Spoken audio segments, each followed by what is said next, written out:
Quando comprei minha casa, achei que estava realizando um sonho. Mas, no mesmo dia, descobri que minha família acreditava que aquele sonho não era só meu. Meus pais decidiram quem iria morar comigo. Minha irmã concordou. E ninguém achou estranho exigir tudo de mim, mais uma vez. O que eles não esperavam era que, pela primeira vez, eu dissesse não. Essa decisão simples desencadeou acusações, chantagens, ameaças veladas e uma reunião familiar que mudou tudo. Eu perdi pessoas, mas ganhei algo que nunca tive: paz.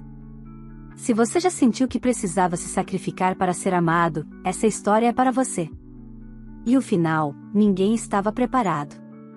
Olá, seja bem-vindo ao canal Histórias Surpreendentes. Curta e se inscreva nesse canal, aproveite e ative as notificações, comente aqui de qual cidade você está assistindo, vou adorar saber e deixar um coração no seu comentário. Meu nome é Helena Duarte, tenho 31 anos e, durante muito tempo, aprendi a confundir amor com obrigação. Hoje, olhando para trás, percebo que essa confusão não nasceu comigo, ela foi construída, dia após dia, dentro da minha própria família. Cresci ouvindo que eu era forte. A responsável. Aquela que dava conta. Enquanto minha irmã mais nova, Patrícia, era a delicada, a que precisava de cuidado. Essa diferença nunca foi dita de forma direta, mas estava em tudo, no tom de voz da minha mãe, Sônia, quando falava comigo, no silêncio do meu pai, Roberto, sempre que algo dava errado, e principalmente nas expectativas que recaíam só sobre mim.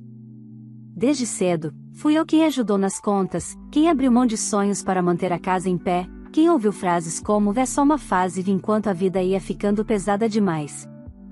Patrícia, ao contrário, sempre teve colo, desculpas e aplausos, mesmo quando errava. E eu tinha que entender. Quando comecei a trabalhar e ganhar meu próprio dinheiro, a dinâmica apenas se intensificou. Não demorou para que meu salário passasse a ser considerado um recurso da família. Ajuda aqui, emergência ali, um favor que virava obrigação. Eu não reclamava. Achava que era assim que funcionava. Família, afinal, não é isso? Mas algo começou a mudar quando percebi que, mesmo dando tudo, eu continuava sendo tratada como se nunca fosse suficiente. A ideia de comprar minha própria casa surgiu quase como um sussurro. Um pensamento tímido, que eu mal ousava admitir em voz alta. Um lugar só meu. Um espaço onde eu pudesse respirar sem sentir culpa. Onde cada móvel, cada parede, cada silêncio me pertencesse.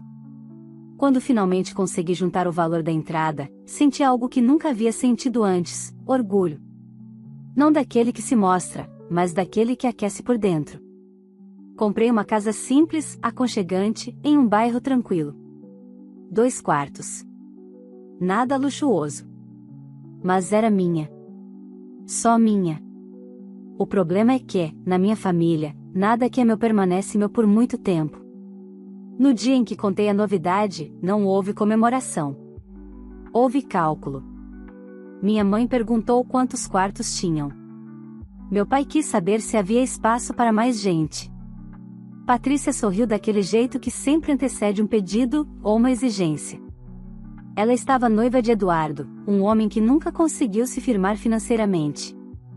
Os pais dele, Arnaldo e Lúcia, viviam uma sequência interminável de problemas: aluguel atrasado, dívidas, dificuldades que, curiosamente, sempre encontravam um caminho até mim. Foi então que ouvi a frase que mudou tudo. Minha mãe, com a naturalidade de quem decide o cardápio do almoço, disse: "Onde eles vão dormir, Helena? Sua casa tem 2 quartos sobrando. Já decidimos, eles vão ficar com você." Antes que eu pudesse reagir, Patrícia completou, sorrindo: "Mana, seja gentil. Eles estão passando por um sufoco. E você sabe, né? O que é seu, é nosso." Naquele instante, algo se quebrou dentro de mim. Não foi raiva. Foi clareza. Eu perguntei, com a voz firme pela primeira vez na vida, por que eles não deixavam o noivo dela e os sogros morarem na casa deles. O silêncio que se seguiu foi revelador. Eles não estavam pedindo ajuda. Estavam tomando posse. E foi ali, naquele momento aparentemente simples, que eu entendi: se eu não dissesse não agora, nunca mais diria. Eles ainda não sabiam, mas aquela exigência seria o início de uma ruptura que mudaria tudo. Não com gritos, não com escândalos, mas com consequências reais, dolorosas, definitivas. Porque, pela primeira vez, eu não estava disposta a pagar o preço da comodidade deles com a minha própria vida. Depois daquela conversa, nada voltou ao normal, vi embora, por fora, tudo parecesse exatamente igual. As mensagens continuaram chegando, os convites para almoços de domingo não cessaram, e minha mãe seguia falando comigo no mesmo tom doce que sempre usou quando queria algo. Mas agora havia uma diferença fundamental: eu escutava com atenção. E quanto mais escutava, mais percebia o quanto tudo era calculado. Nos dias seguintes, evitei tocar no assunto da casa. Achei, ingenuamente, que talvez eles tivessem entendido meu desconforto. Talvez fosse apenas um exagero momentâneo, um comentário mal colocado. Mas minha família nunca deixou planos pela metade. Minha mãe foi a primeira a retomar o tema. Ligou numa quarta-feira à noite, quando eu acabava de chegar do trabalho. Falou longamente sobre o tempo, sobre uma vizinha que havia se mudado, sobre uma prima distante. Só então, como quem não quer nada, comentou: eu estava pensando em como você vai organizar os quartos. Não respondi de imediato. Ela continuou: o ideal seria deixar o maior para o Eduardo e os pais dele. Eles já sofreram demais. Senti um aperto no estômago. Não era um pedido. Era uma instrução. Mãe, eu não concordei com isso, respondi, tentando manter a calma. Do outro lado da linha, houve um suspiro teatral. Helena, não comece. É só por um tempo. Família ajuda família. Essa frase sempre foi a chave que abria todas as portas. Mas, naquele momento, ela não funcionou. No fim de semana seguinte, fui à casa dos meus pais. Não por vontade, mas por curiosidade. Queria entender até onde eles estavam dispostos a ir. Patrícia estava lá, sentada no sofá, mexendo no celular como se nada estivesse acontecendo. Quando me viu, sorriu daquele jeito ensaiado. Mana, a gente estava falando de você, disse, sem levantar os olhos da tela. Meu pai apareceu logo depois, com aquela expressão neutra que sempre usava para evitar conflitos. Sua mãe comentou que você anda muito sensível, disse ele. Não precisa levar tudo tão a sério. Sentei-me à mesa e ouvi, em silêncio, enquanto eles falavam sobre a fase difícil da família do Eduardo. Minha mãe descrevia os sogros da Patrícia como se fossem vítimas de uma tragédia inevitável. Meu pai concordava com a cabeça. Patrícia completava com frases doces, sempre me olhando de lado. Você sempre foi tão generosa, disse minha irmã. Não é agora que vai mudar. Foi ali que percebi o que realmente os incomodava. Não era a falta de espaço, nem a situação dos outros. Era a possibilidade de eu mudar. Vocês já decidiram tudo sem mim, falei, finalmente. Mas eu ainda não dei nenhuma resposta. Minha mãe franziu a testa. Porque não tenho que decidir, Helena. É o certo a se fazer. A naturalidade com que ela disse aquilo me assustou mais do que qualquer grito. Na segunda-feira seguinte, Patrícia me mandou uma mensagem. Uma lista. Literalmente uma lista. Falava de móveis que talvez precisassem ser levados, de horários, de como seria mais prático se eu ficasse com o quarto menor. No final, um emoji sorridente. Eu li aquilo várias vezes, sentindo algo estranho crescer dentro de mim. Não era culpa. Era indignação. Respondi apenas: precisamos conversar. A resposta veio rápido, claro. Mas não demora muito, tá? O Eduardo está contando com isso. Contando. Não perguntando. Naquela noite, sentada sozinha na sala da minha nova casa, percebi que aquele não era apenas um conflito sobre espaço. Era sobre limites. Sobre o lugar que eu ocupava naquela família. E, pela primeira vez, eu me dei conta de que talvez fosse preciso perder algo para finalmente ganhar a mim mesma.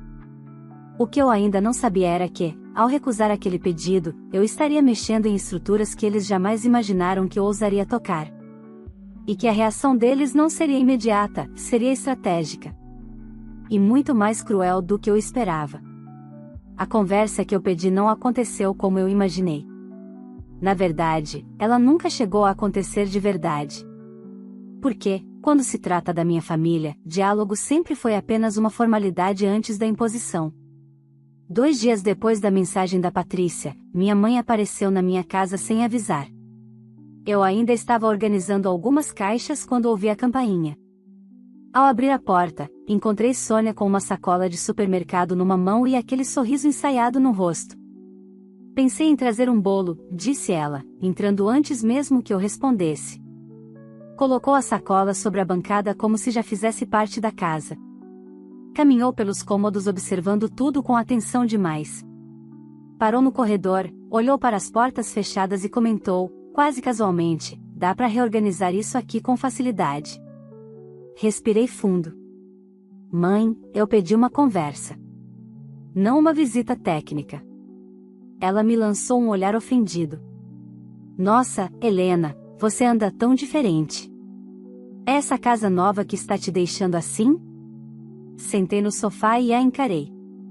O que está me deixando diferente é perceber que vocês já decidiram minha vida de novo.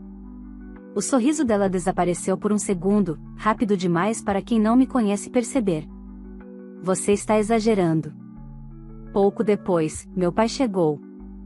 Disse que estava de passagem, mas sentou-se como quem vinha para uma reunião. Patrícia apareceu logo em seguida, acompanhada de Eduardo. Ele mal me cumprimentou. Olhava em volta como se estivesse avaliando um produto. Então, começou Patrícia, a gente pensou melhor na logística. Ali estava ela. A palavra que selava tudo, logística. Como se eu fosse apenas uma peça de um plano maior. A logística de quem? Perguntei. Da família, respondeu meu pai, rápido. A sua irmã vai casar. O Eduardo e os pais precisam de estabilidade. E eu? Perguntei, sentindo a voz falhar levemente. Onde eu fico nisso? Minha mãe cruzou os braços. Você sempre deu conta, Helena. Sempre foi forte. Aquela frase, que durante anos foi usada como elogio, soou como uma sentença. Eduardo pigarreou. Olha, eu sei que é estranho no começo, mas vai ser bom para todo mundo. Foi a primeira vez que ele falou comigo como se tivesse algum direito sobre aquela casa. E foi ali que algo dentro de mim endureceu. Não vai acontecer, eu disse. O silêncio que se seguiu foi pesado. Patrícia arregalou os olhos. Como assim não vai acontecer? Assim mesmo, respondi. Eu não vou morar com você, com o Eduardo, nem com os pais dele. Essa casa é minha. Minha mãe se levantou. Você está sendo egoísta. Meu pai balançou a cabeça. Depois de tudo que fizemos por você, do que eu fiz por vocês, corrigi, sem elevar a voz. A reação foi imediata. Minha mãe começou a chorar. Um choro contido, calculado. Patrícia me chamou de ingrata. Meu pai falou em decepção. Eduardo levantou e foi até a porta, claramente irritado. Eles foram embora sem se despedir. Achei que aquele fosse o fim. Eu estava errada. Nos dias seguintes, percebi que algo estava acontecendo pelas minhas costas. Parentes começaram a me mandar mensagens estranhas, perguntando se eu estava bem, se era verdade que eu tinha abandonado a família. Uma tia me ligou dizendo que minha mãe estava muito abalada, que eu precisava ser mais compreensiva. A narrativa estava sendo construída sem mim. Patrícia postou indiretas nas redes sociais. Frases sobre união, sobre pessoas que mudam quando melhoram de vida. Comentários cheios de corações e concordâncias. Meu pai me mandou um áudio curto. Pense bem, Helena.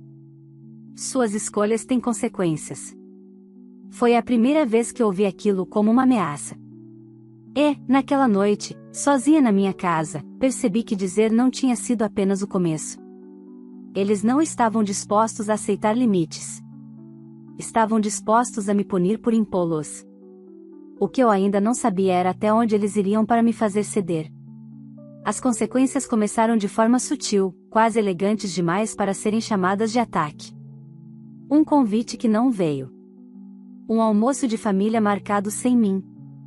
Fotos postadas em grupos que eu ainda fazia parte, como se minha ausência fosse um detalhe irrelevante. Eu percebia tudo, mas não reagia. O silêncio, aprendi rápido, era o que mais os incomodava. A primeira tentativa direta veio por meio do meu pai. Ele apareceu na minha casa numa tarde de sexta-feira, sem avisar. Estacionei o carro e o vi sentado no meio-fio, olhando para o portão como quem espera ser chamado. Por um segundo, senti a antiga culpa apertar o peito. Mas ela passou. Precisamos conversar, disse ele quando abri a porta. Não o convidei a entrar. Ficamos ali mesmo, de pé. Eu estou ouvindo. Ele respirou fundo. Sua mãe não está bem. Essa situação toda mexeu muito com ela. A situação ou o fato de eu ter dito não? Perguntei. Ele desviou o olhar. Você sabe como ela é. Eu sabia. E era exatamente por isso que eu estava ali, finalmente, dizendo basta. Pai, vocês transformaram um pedido em uma exigência. Quando eu recusei, me transformaram na vilã. Ele franziu a testa. Ninguém te transformou em nada. Você que se afastou. Eu me afastei porque nunca tive espaço, respondi. Ele suspirou, cansado. Se você não quiser ajudar, tudo bem. Mas não precisa dificultar. A frase ficou ecoando. Dificultar o quê? Perguntei. A vida que vocês decidiram sem mim? Ele não respondeu. Apenas disse que Patrícia estava muito magoada e foi embora. 2 dias depois, recebi uma ligação do banco. A atendente, educada, me informou que havia sido feita uma tentativa de obter informações sobre meu financiamento. O nome fornecido? O da minha mãe. Meu estômago revirou. Como assim? Perguntei. Ela alegou ser responsável solidária, explicou a funcionária. Mas não conseguimos prosseguir. Desliguei com as mãos tremendo. Aquilo já não era manipulação emocional. Era invasão. Liguei para minha mãe imediatamente. Por que você ligou para o banco? Ela não negou. Eu só queria entender melhor sua situação. Vai que você precisa de ajuda. Ajuda ou controle? Rebati. O tom dela mudou. Você está indo longe demais, Helena. Está nos tratando como estranhos. Estranhos não tentam interferir na vida financeira dos outros, respondi. Ela desligou sem dizer mais nada. Naquela noite, Patrícia me mandou uma mensagem longa. Não havia carinho, nem pedidos. Apenas cobrança. Você sabe que o Eduardo está desempregado. Meus sogros estão quase sendo despejados. Você tem espaço, tem condição. Se você não ajudar agora, não venha depois dizer que é família. Li e reli aquelas palavras até algo dentro de mim se acomodar no lugar certo. Não havia amor ali. Havia expectativa. No dia seguinte, descobri que meu nome estava sendo comentado em uma reunião de família que eu sequer sabia que aconteceria. Uma prima me contou, meio constrangida, que meus pais diziam que eu tinha mudado depois de comprar a casa, que o dinheiro tinha subido a cabeça. A narrativa estava pronta. E eu era ingrata. Foi então que tomei a primeira decisão concreta desde que tudo começou. Procurei um advogado. Não para processar ninguém. Não ainda. Mas para entender meus limites, meus direitos, e principalmente, até onde eles poderiam ir se continuassem avançando. Saí do escritório com algo que nunca tive antes: segurança. Na mesma semana, alterei senhas, revisei documentos, bloqueei acessos indiretos que nem sabia que existiam. Cada pequeno passo era como recuperar um pedaço de mim. Eles perceberam. Minha mãe apareceu de novo, dessa vez acompanhada de Patrícia. Não entraram. Ficaram no portão. Você está levando isso longe demais, disse minha irmã, sem rodeios. Está criando um problema desnecessário. Olhei para as duas e, pela primeira vez, não vi autoridade nenhuma ali. Só medo de perder o controle. O problema já existia, respondi. Eu só parei de fingir que não. O olhar da minha mãe endureceu. Você vai se arrepender disso. E, naquele instante, eu entendi, eles não iam parar. Mas eu também não. O jogo tinha mudado. E agora, pela primeira vez, eu conhecia as regras. Depois da visita no portão, veio o silêncio. Não aquele silêncio tranquilo, mas o estratégico. Eu conhecia bem demais. Era um intervalo em que eles se organizavam, alinhavam discursos e escolhiam o próximo movimento. Durante anos, eu tinha sido o amortecedor de conflitos. Agora, sem mim, eles batiam direto no concreto da própria realidade. Passei a notar pequenas mudanças ao meu redor. Parentes que antes me ligavam com frequência começaram a se afastar. Outros surgiram do nada, com mensagens cuidadosas demais, perguntando se estava tudo bem, se eu precisava conversar. Eu sabia exatamente de onde aquilo vinha. Minha história estava sendo contada por terceiros, editada, distorcida, embrulhada em preocupação falsa. Numa dessas ligações, uma tia foi direta: sua mãe está muito abalada, Helena. Diz que você virou as costas para a família. Respirei fundo antes de responder. Eu não virei as costas. Eu parei de carregar tudo sozinha. A ligação terminou rápido demais. Enquanto isso, a situação da Patrícia começou a desandar. Eduardo continuava desempregado, e os pais dele realmente enfrentavam dificuldades. Mas, ao contrário do que sempre aconteceu comigo, ninguém parecia disposto a se sacrificar por eles. Meus pais ajudavam como podiam, mas logo perceberam que não tinham estrutura para sustentar mais 4 pessoas. E isso gerou algo novo dentro daquela casa: tensão. Meu pai me ligou numa noite.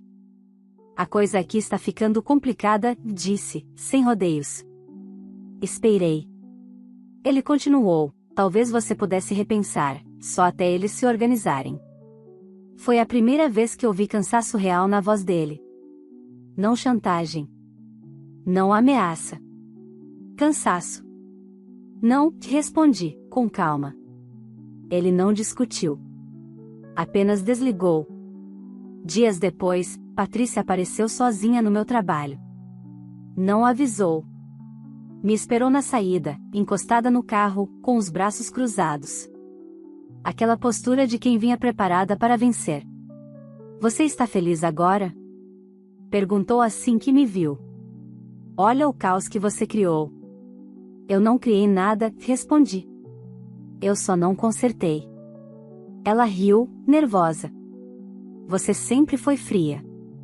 Agora resolveu assumir. Não sou fria, disse. Só estou cansada de ser usada. O rosto dela mudou. Você sabe que se quisesse, tudo isso acabava hoje. Exatamente, respondi. E é por isso que não vai acabar. Ela se aproximou. Você acha que é melhor que a gente? Não, falei, firme. Eu só escolhi parar de me diminuir. Patrícia me olhou como se estivesse vendo uma estranha. Então é isso? Vai abandonar a família? Não, corrigi. Vocês me abandonaram há anos. Eu só parei de aceitar. Ela saiu sem dizer mais nada. Naquela semana, algo inesperado aconteceu. Meu pai passou mal. Nada grave, mas o suficiente para gerar comoção. Minha mãe tentou me ligar diversas vezes. Mensagens se acumularam no celular. Pela primeira vez, senti o antigo impulso de correr. De resolver. De salvar. Mas parei. Liguei para o hospital. Ele estava bem. Estável. Em observação. Não havia urgência real. Apenas o velho recurso sendo usado de novo. E, dessa vez, não funcionou. Minha ausência naquele momento foi sentida como um insulto. Não porque eu não amasse meu pai, mas porque eu não obedeci. E isso, para eles, era imperdoável. Quando ele recebeu alta, não houve agradecimento por eu ter respeitado meus limites. Houve ressentimento. Minha mãe me mandou uma mensagem curta: espero que você esteja satisfeita. Li aquilo sentada na minha sala, cercada pelo silêncio que eu havia conquistado. E, pela primeira vez, percebi algo que me surpreendeu: eu estava em paz. Eles estavam perdendo o chão. Eu, finalmente, tinha encontrado o meu. Mas eu sabia, aquela ainda não era a última tentativa. Havia algo maior se formando, algo que eles acreditavam que me faria ceder de vez. E eu precisava estar pronta. Eu descobri qual era a última cartada deles numa manhã comum, dessas que começam tranquilas demais para anunciar desastre. Estava tomando café quando recebi uma mensagem de um número desconhecido pedindo para falar comigo sobre um assunto de família. Minutos depois, veio outra mensagem, dessa vez de uma prima distante, dizendo que meus pais estavam desesperados e que eu precisava comparecer a uma reunião urgente no fim de semana. Reunião. A palavra soou errada desde o início. Confirmei presença não por medo, mas por necessidade de encerrar aquilo de uma vez. Se havia algo sendo arquitetado, eu preferia ouvir olhando nos olhos. Cheguei à casa dos meus pais no sábado à tarde. Todos já estavam lá. Tios, primos, Patrícia, Eduardo e até os pais dele. A sala parecia um tribunal improvisado. Ninguém sorriu quando entrei. Minha mãe me olhou como se eu fosse a acusada principal. Que bom que veio, disse ela. Precisamos conversar como família. Sentei sem pedir licença. Meu pai começou falando sobre união, sobre como famílias precisam se ajudar em momentos difíceis. Patrícia assumiu logo depois, com a voz embargada, falando do sofrimento dos sogros, das dificuldades financeiras, da injustiça de uns terem tanto enquanto outros não têm nada. Então veio o golpe. Nós pensamos numa solução, disse minha mãe, cruzando as mãos no colo. Se você não quer dividir a casa, poderia vender. A palavra pairou no ar: de vender? Repeti. Sim, ela continuou. O dinheiro daria para ajudar todo mundo. Você poderia alugar algo menor por um tempo. Não seria um sacrifício tão grande. Foi ali que entendi. Eles não queriam apenas meu espaço. Queriam meu patrimônio. Meu esforço. Minha vida inteira traduzida em cifrões. Vocês estão sugerindo que eu venda minha casa para sustentar escolhas que não são minhas, falei devagar. Patrícia se adiantou: não fala assim. É temporário. Depois todo mundo se ajuda. Como sempre, respondi. O pai de Eduardo pigarreou e falou algo sobre gratidão. A mãe dele disse que jamais esqueceria se eu fizesse esse gesto. Olhei em volta e vi rostos que não conheciam minha história, apenas o que haviam contado sobre mim. Levantei. Vocês me chamaram aqui achando que eu viria para pedir desculpas, disse, firme. Ou para ceder. Mas isso não vai acontecer. Minha mãe endureceu. Você está se colocando acima de todos. Não, respondi. Estou me colocando no mesmo nível. Pela primeira vez. Meu pai tentou intervir: Helena, pense bem. Se você sair por essa porta agora, nada vai mudar, completei. Eu sei. Peguei minha bolsa. Vocês transformaram ajuda em obrigação, amor em dívida, família em cobrança. Eu não devo a minha casa, meu dinheiro ou meu futuro a ninguém aqui. Patrícia levantou também. Você vai sair como a vilã. Olhei para ela. Eu já sou, na história que vocês contam. E está tudo bem. Saí sem olhar para trás. Na semana seguinte, descobri que meus pais haviam tentado, discretamente, sondar corretores sobre o valor do meu imóvel. Não tinham poder legal algum, mas a tentativa foi o suficiente para confirmar: eu nunca estive segura enquanto mantivesse aquela proximidade. Foi então que tomei a decisão final. Mudei meu número. Bloqueei acessos. cortei intermediários. Avisei apenas uma tia de confiança de que estava bem e que não queria recados. O silêncio que veio depois não foi agressivo. Foi definitivo. E, pela primeira vez desde que tudo começou, eu senti algo próximo de liberdade completa. Mas o encerramento ainda precisava acontecer. Não com eles. Comigo. O fim não veio com pedidos de desculpa nem com um grande confronto. Veio com silêncio. Um silêncio definitivo, sem retorno, sem expectativa escondida. E foi exatamente isso que me fez entender que eu tinha feito a escolha certa. As semanas seguintes foram estranhamente calmas. Nenhuma mensagem da minha mãe, nenhum áudio do meu pai, nenhuma tentativa indireta da Patrícia. No começo, meu corpo ainda reagia como se algo fosse acontecer a qualquer momento.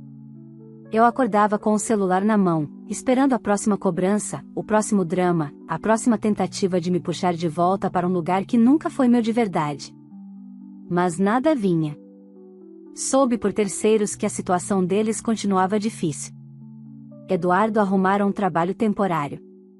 Os pais dele haviam se mudado para um lugar menor, com a ajuda parcial dos meus pais. Patrícia estava amarga, reclamando de tudo e de todos. E meus pais estavam exaustos. Pela primeira vez, não tinham para quem empurrar o peso. Curiosamente, ninguém me procurou quando perceberam que eu realmente tinha saído do jogo.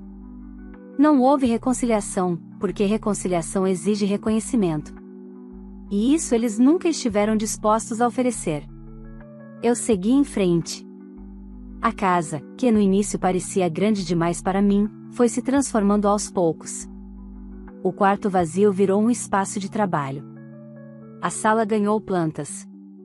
A cozinha passou a ter música, não tensão. Pela primeira vez, eu não precisava justificar cada escolha, cada gasto, cada minuto do meu tempo. E o mais importante, eu parei de me explicar. Entendi, com o tempo, que o papel de filha forte nunca foi um elogio. Foi uma função conveniente. Enquanto eu suportava tudo, ninguém precisava mudar. Quando eu saí desse lugar, não causei a ruptura. Apenas revelei o que sempre esteve ali. Houve noites em que senti tristeza, sim. Não pela ausência deles, mas pela ausência do que eu imaginei que poderia ter sido. Pela família que nunca existiu de verdade. E permitir esse luto foi parte da cura. Um dia, meses depois, encontrei Patrícia por acaso, em um supermercado. Ela me viu primeiro. Hesitou. Aproximou-se devagar. Você está diferente, disse. Estou, respondi. Ela parecia querer dizer algo mais. Não disse. Apenas concordou e foi embora. Não houve pedido. Não houve acusação. Apenas distância. E foi suficiente. Nunca mais voltei àquela casa antiga. Nunca mais sentei àquela mesa. Nunca mais me coloquei como solução para problemas que não eram meus. E, principalmente, nunca mais confundi amor com sacrifício constante. Hoje, quando fico em pé na porta da minha casa ao final do dia, sinto algo simples e poderoso: pertencimento. Não a uma família que me exigia tudo, mas a mim mesma. Aprendi que dizer não pode custar relações, mas dizer sim para tudo custa a própria vida. E essa é uma troca que eu não faço mais. Não houve reconciliação. Não houve retorno. E não houve arrependimento. Porque, pela primeira vez, a vida que eu construí não precisava caber em ninguém além de mim. Se essa história tocou você de alguma forma, eu te convido a não ficar em silêncio. Curta este vídeo para que mais pessoas que vivem situações parecidas saibam que dizer não também é um ato de coragem. Se inscreva no canal para continuar acompanhando histórias reais, intensas e cheias de significado como essa. Aqui, cada relato é um espaço de identificação, força e reflexão. Agora eu quero saber de você: você faria o mesmo que a filha fez? Você teria coragem de colocar limites, mesmo que isso significasse se afastar da própria família? Deixe a sua opinião nos comentários e me conta também de qual cidade você está assistindo. Eu faço questão de ler cada comentário e deixar um coração, porque a sua voz importa. Se conhecer alguém que precisa ouvir essa história, compartilhe este vídeo. Às vezes, tudo que uma pessoa precisa é perceber que não está sozinha.